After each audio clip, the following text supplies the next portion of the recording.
একদিন একটি টুনি গাছের ডালে সুন্দর করে একটি বাসা বেঁধেছিলেন। সেই বাসায় একটি ডিম পেড়েছিলেন। সেই গাছের সামনে দিয়ে যাচ্ছিলেন ছোট শিয়াল, বড় শিয়াল। ছোট, তুমি কিছু দেখতে পেয়েছো? তুমি তো শুধু নিচ দিয়ে তাকিয়ে তাকিয়ে যাচ্ছ, চারপাশে কি হয়ে যাচ্ছে তুমি তো সেটা লক্ষ্য রাখবা না। আমাদের মাথার উপরে এক টুনি ডিম নিয়ে বসে রয়েছে। সেই টুনিটাকে আমরা কি করব? শুধু একটা বুদ্ধি বের করো। আরে বড়, চিন্তা করতেছো কেন? আমাদের কি বুদ্ধির অভাব রয়েছে? আমাদের বাসায় যে মই রয়েছে, সে মই ঘাড়ত করে এনে এই গাছে চড়বো। চড়ার পর ডিমটি পারবো, পারার পর দুই ভাই মিলে রেসিপি করে খাবো। বড়, আমাদের বাসায় ফিরে যাইতে হবে, না হলে এই ডিমটি আমরা পারতে পারবো না, কারণ আমরা তো ছোট, এই গাছে চড়তে পারবো না। চলো আমরা বাসার দিকে রওনা দেই। এই বলে চালাক দুই শিয়াল এক পা দু পা করে বাসার উদ্দেশ্যে রওনা দিলেন। তারা কালকে আবারও এখানে আসবে। এদিকে টুনি দুই ভাইয়ের কথাগুলো মনোযোগ দিয়ে শুনছিল। সে তো বোবা হয়ে গিয়েছে দুই ভাইয়ের কথা শুনে। সে চিন্তা ভাবনা করলো যে টোনাকে খুঁজে বের করে টোনাকে সবকিছু বলে দেবে। টুনি এই ভেবে জঙ্গলের উদ্দেশ্যে রওনা দিলেন।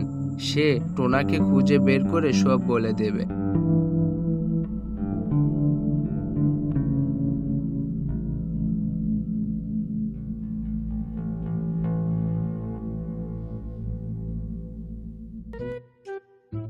বড় ভাই, কালকে খাবারের জন্য কোনো চিন্তা করতে হবে না। আমাদের সামনে যে মইটা রয়েছে, এই মইটা দিয়ে কালকে গাছে চড়ে ডিমগুলো তুমি পেড়ে আনবে। কারণ আমি তো কালকে যাইতে পারবো না ভাই, কালকে আমার পরীক্ষা রয়েছে। পরীক্ষা যদি না দিতে পারে তাহলে তো আমি ফেল করব ভাই। আরে ছোট, তুমি কি বলো? আমি থাকতে তুমি ফেল করবা কেন? ঠিক আছে, কালকে আমি একাই যাব। গিয়ে ডিমটি এনে আমরা দুই ভাই মিলে রেসিপি করে খাবো। এই নিয়ে তোমাকে চিন্তা করতে হবে না ছোট।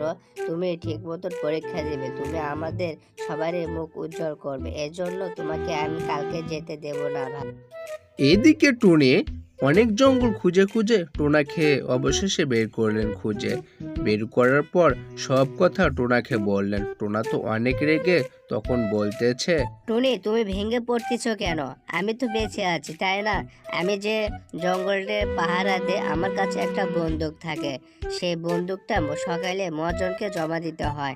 সেই বন্দুক আমরা বাসায় নিয়ে যাব, মহাজনকে বলিয়ে আমাদের ডিম আমরা সুরক্ষিত রাখতে পারবো। ওই শিয়াল দুটিকে আমি গুলি করে হত্যা করব।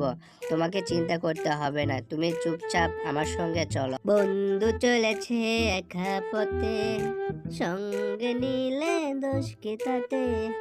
আজকে আমরা পেট ভরে টুনির ডিম কি খাবো বলে। টুনি রে টুনি, ও আমার টুনি, আজকে তোর ডিম রেহাই রে। আমরা দুই ভাই রেসিপি করে খাবো টুনি টুনি রে। ওরে ভাতিজা, তুমি আমার ডিম খাইতে এসেছো? দেখো আমার কাছে এটা কি রয়েছে, বন্দুক। তোমার বুক আমি ঝাঁঝরা করে ফেলে দেব একটা টিপায়। তুমি আমার ডিম খাবা? এত বড় সাহস! আমি হাজার হাজার বন্য প্রাণীকে আমি গুলি করে শেষ করে দিয়েছি, আর তোমাকে তো আমি শেষ করে দিতে কোনো ব্যাপারই হবে না আমার কাছে। ও টোনা ভাই, এবারের মতো আমাকে ক্ষমা করে দাও টোনা ভাই। আমরা দুই ভাই ভুল করেছি। আমি ওয়াদা করলাম আপনার কাছে, আমি আর কোনোদিন আপনার ডিম খাইতে আসবো না। এবারের মতো আমাদেরকে ক্ষমা করে দাও, আমি এক্ষুনি চলে যাব ভাই। দুই ভাই সকালে একসঙ্গে বের হয়ে গিয়েছে।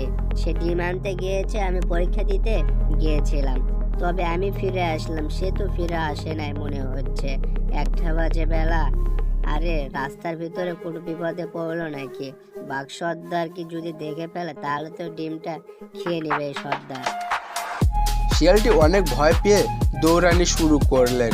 সে যাচ্ছেন আর ভাবতেছেন, বাসে থাকলে অনেক ডিম খাওয়া যাবে, কিন্তু মারা গেলে তো আর পাবো না বাবা। আমি যাই, আবারও আসবো এখানে। টুনি, তুমি আমাকে বন্দুকের ভয় দেখাও, আমারও সময় আসবে, আমি আবারও যাব ডিম খাইতে। তুমি তো কাজে যাবা, না হলে আমরা দুই ভাই রাতে গিয়ে ডিম খেয়ে চলে আসবো। তুমি আমাদেরকে কিছুই করতে পারবা না। টুনি, এখন আমার যাওয়ার সময় হয়েছে, আমাকে তো আবার চাকরিতে জয়েন দিতে হবে।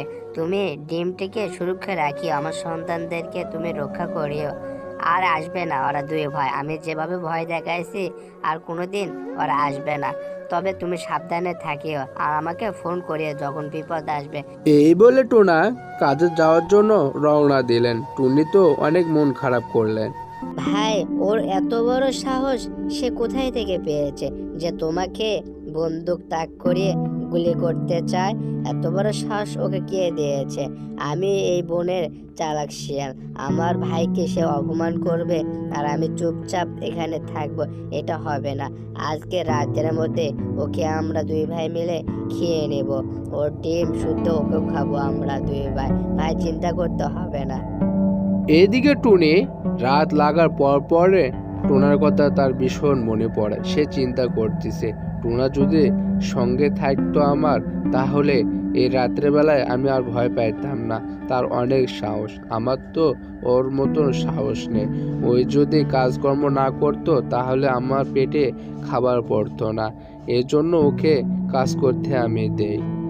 হঠাৎ টুনির চোখে ঘুম চলে আসেন। তখনই এক ভয়ানক ডাইনি সেখানে চলে আসেন। এসে দেখে টুনি ডিম নিয়ে ঘুমিয়েছিলেন। তখন সে চিন্তা ভাবনা করতেছে, এই ডিমটিকে আমি আগুনে পুড়ে ভস্ম করে খাবো। হঠাৎ ডাইনিটি জাদু করে আগুনে পুড়ে ভস্ম করে দেন। সে চিন্তা ভাবনা করতেছে, এখন আমি যাই, আমার পেটটা ভরে গিয়েছে।